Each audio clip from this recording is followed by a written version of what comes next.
The contractor's voice on the phone had that particular quality that makes your stomach drop. "Mr. Davidson, I need you to come to the house. There's something you need to see before we go any further with the renovation." I'd hired Thompson & Sons 3 weeks earlier to convert my basement into a proper suite. My daughter Jennifer and her husband Mark had been living with me for 18 months, ever since they'd sold their condo in Mississauga. The plan, they'd said, was temporary, just until they saved enough for a bigger place. The basement conversion was my gift to them. Privacy, I thought, space of their own while they got back on their feet. "What kind of something?" I asked, already reaching for my keys. "I'd rather show you in person, sir, and maybe don't mention this conversation to anyone just yet." I made the drive from my office in 20 minutes, though it normally took 30. Dale Thompson met me at the door, his expression carefully neutral in that way contractors have when they're about to deliver bad news about your foundation. "It's not structural," he said, leading me downstairs. "It's this." He handed me a crumpled piece of paper he'd found behind the old drywall they'd removed that morning. I recognized Jennifer's handwriting immediately. It was a list, dated about 6 months earlier. Timeline. Get Dad to agree to reno. Done. Let him pay for it in progress. Once it's finished, start talking about his memory issues. Doctor, Patel will back us up. POA by Christmas. House in our name by spring. I read it 3 times. The words didn't change. "There's more," Dale said quietly. He showed me his phone, a text exchange he'd accidentally seen when Mark had left his cell on the work table. Mark to Jennifer. "How much longer do we have to play nice? This is taking forever. Your dad's still sharp as hell." Jennifer's response. "Just stick to the plan. Once the suite is done, we pivot to concerned children worried about elderly father living alone. Works every time, according to the lawyer." I sat down on the concrete floor, dust and all. Dale Thompson had known me for 15 years. He'd renovated my kitchen after my wife Margaret died, built the deck where I'd hosted Jennifer's engagement party. He put a hand on my shoulder. "Mr. Davidson, I've got sons of my own. If they ever." He didn't finish. "What do you want me to do?" "Finish the job," I said. "But don't tell them about this." "Not yet." That evening, I sat in my den while Jennifer made dinner. She'd been doing that more often lately, I realized. Playing the devoted daughter, she brought me a cup of tea without asking, kissed my cheek. "You look tired, Dad. Everything okay at work?" "Fine, sweetheart, just a long day." Mark came home around 7, loosened his tie, grabbed a beer from my fridge. Their fridge now, apparently, in their minds. "Hey, Pops," he said, dropping onto my sofa. "Jen, what's for dinner?" "I'm starving." I watched him scroll through his phone. Feet up on the coffee table Margaret and I had bought in Montreal on our honeymoon.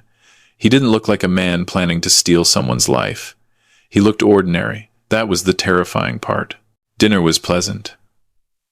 We talked about the renovation progress, Mark's work in pharmaceutical sales, Jennifer's part-time marketing consulting.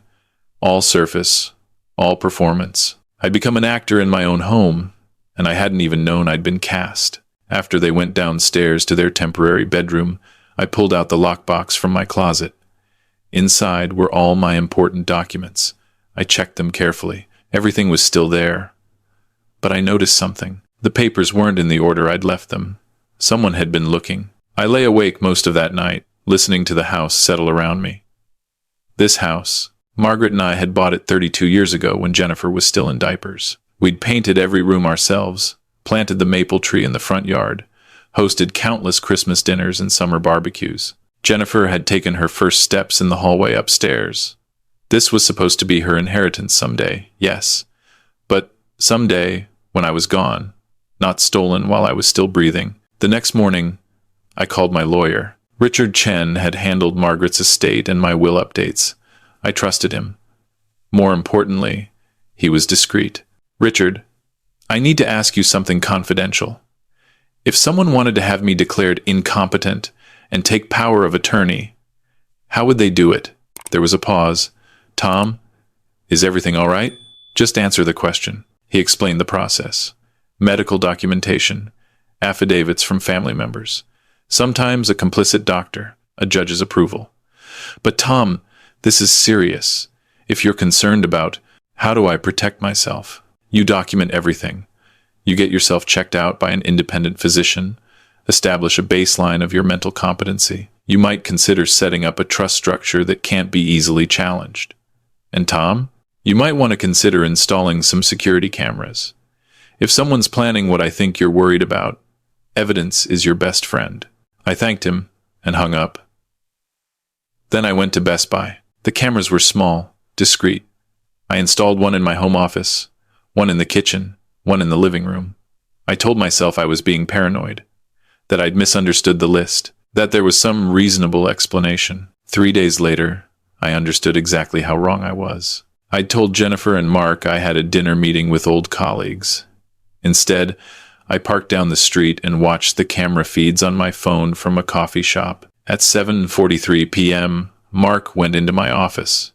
He spent 12 minutes photographing documents with his phone. My investment statements, my property deed, the title to my car, everything. At 8:15 p.m., Jennifer called someone on speakerphone. I turned up the volume on my app. Dr. Patel? It's Jennifer Davidson. I wanted to follow up on our conversation about my father. Yes, the one we discussed. I think we're getting close to needing that assessment we talked about. Memory lapses, confusion about dates, repetitive questions. No, nothing diagnosed yet, but as his daughter, I'm concerned. Yes, I understand the process. Thank you, doctor. I sat in that coffee shop until my tea went cold. That weekend, I went to my family physician. Dr. Sarah Morrison had been my doctor for 20 years. I need a full cognitive assessment, I told her, and I need it documented officially. She ran every test: memory, reasoning, problem-solving, mental acuity. When she finished, she looked at me over her glasses. Tom, you're sharper than I am, and I'm 20 years younger.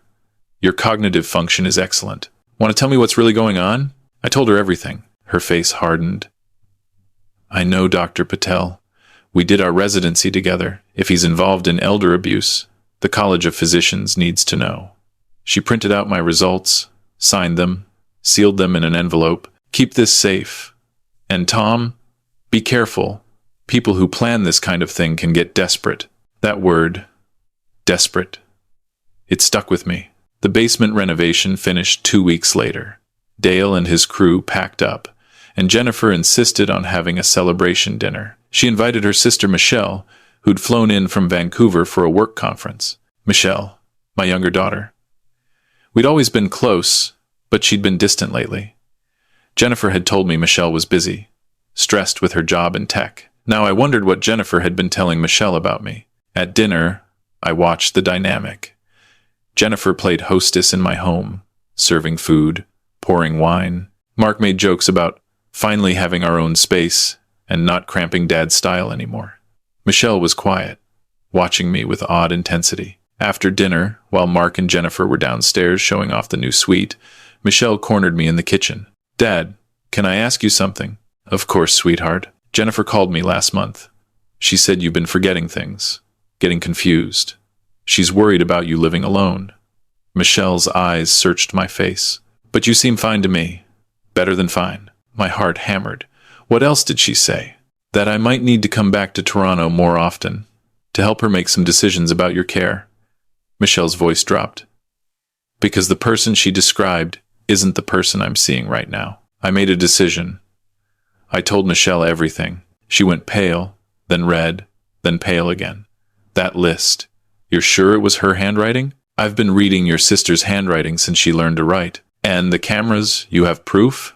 I showed her the videos on my phone. We watched together as her sister betrayed me in real time, documented in crisp digital clarity. Michelle's hand shook.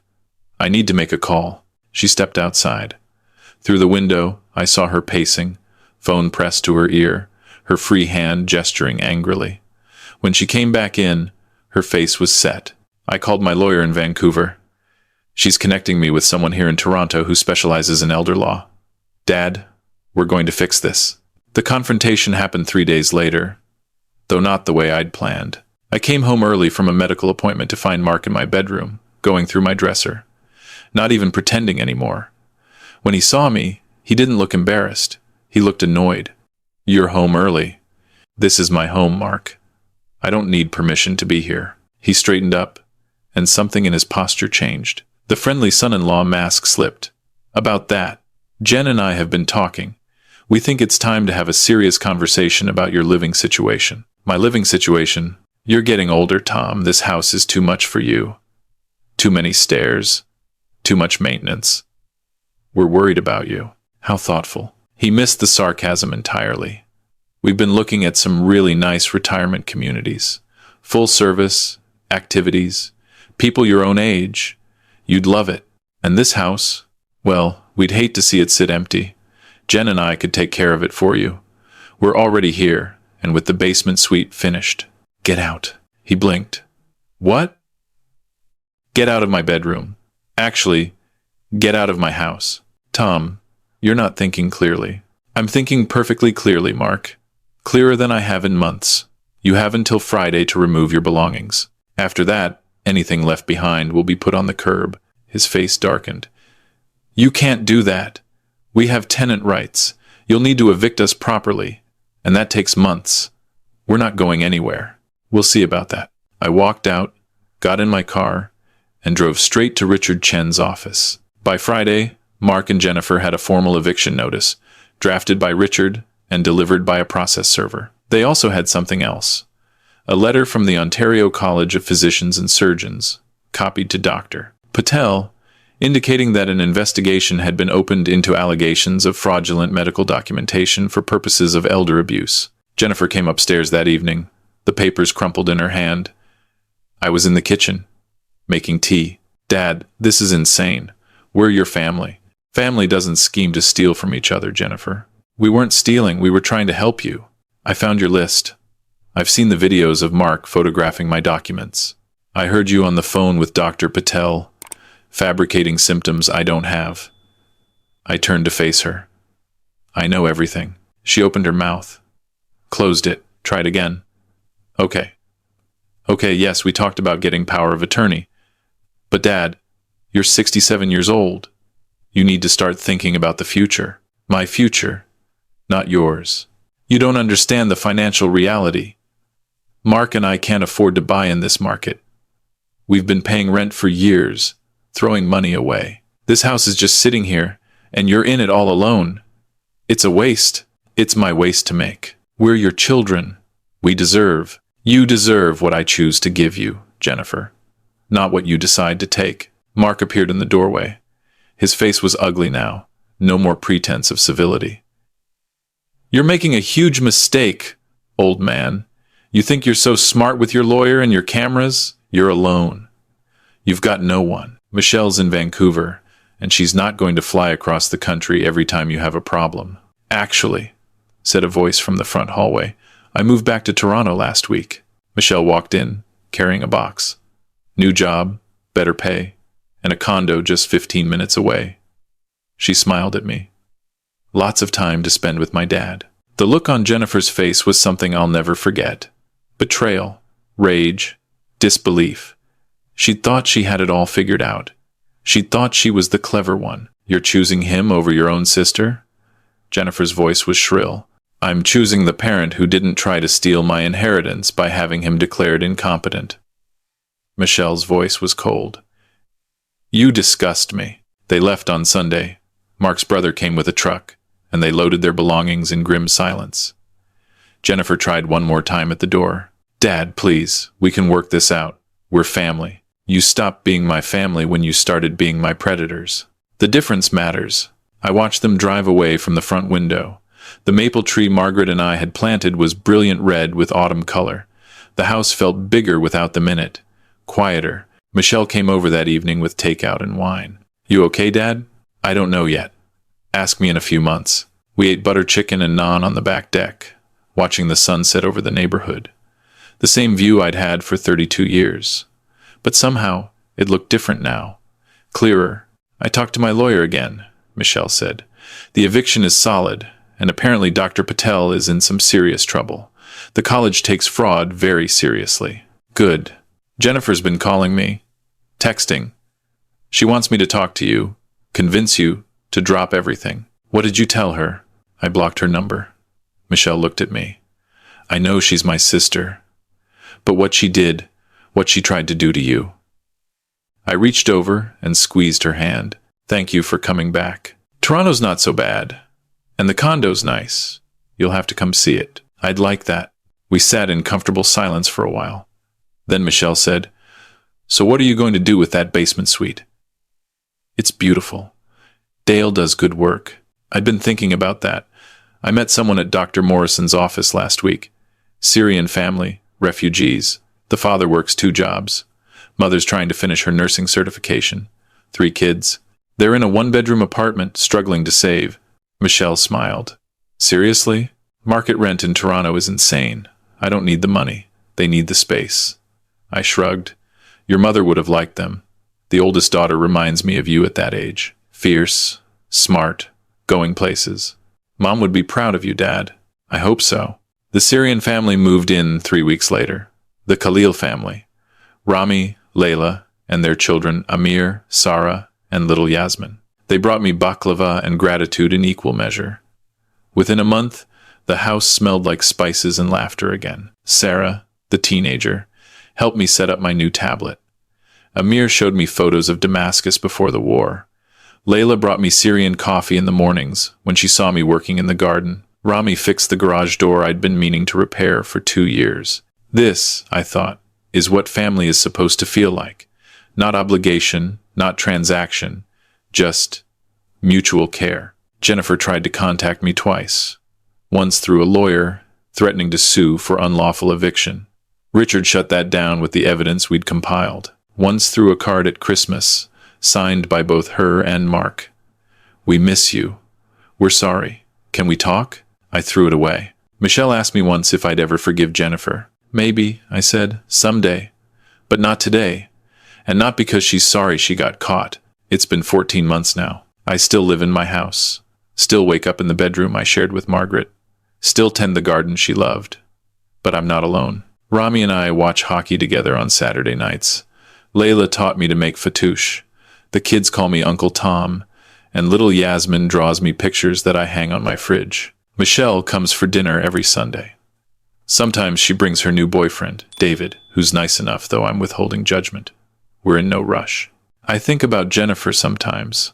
Wonder what she tells people about why we don't speak. Wonder if she understands what she lost, or if she only grieves what she didn't get to take. But mostly, I don't think about her at all. I'm 68 now. I have my health, my home, my younger daughter, and a house full of life and noise and people who see me as a person, not a bank account, not a stepping stone, not an obstacle to their plans. The contractor who found that list, Dale Thompson, still comes by sometimes. We have coffee, talk about his sons, his business. Last week he told me he'd gotten a call from a woman wanting a basement renovation. When she started asking strange questions about timeline for her elderly father's mental decline, Dale told her his company was fully booked for the next 2 years. Some things, he told me, aren't worth the money. I think about that a lot. About what's worth what. About the price we put on loyalty, on dignity, on the years we have left. Margaret used to say that the true measure of people isn't what they do when you're watching. It's what they do when they think no one will ever find out. I'm grateful for contractors who find crumpled lists, for lawyers who answer Saturday morning phone calls, for daughters who fly across the country and choose integrity over convenience, for doctors who take fraud seriously, for security cameras you can monitor from your phone. But mostly, I'm grateful I found out who my daughter really was, while I still had time to protect myself. Some people don't get that chance. I stand in my kitchen now, making tea while Sarah does homework at my table and Yasmin colors beside her. Through the window, I can see Rami teaching Amir to change a tire in the driveway. Layla's laugh floats up from the basement suite. This house is full again. Full of the right people this time. And I'm not alone. Not even close.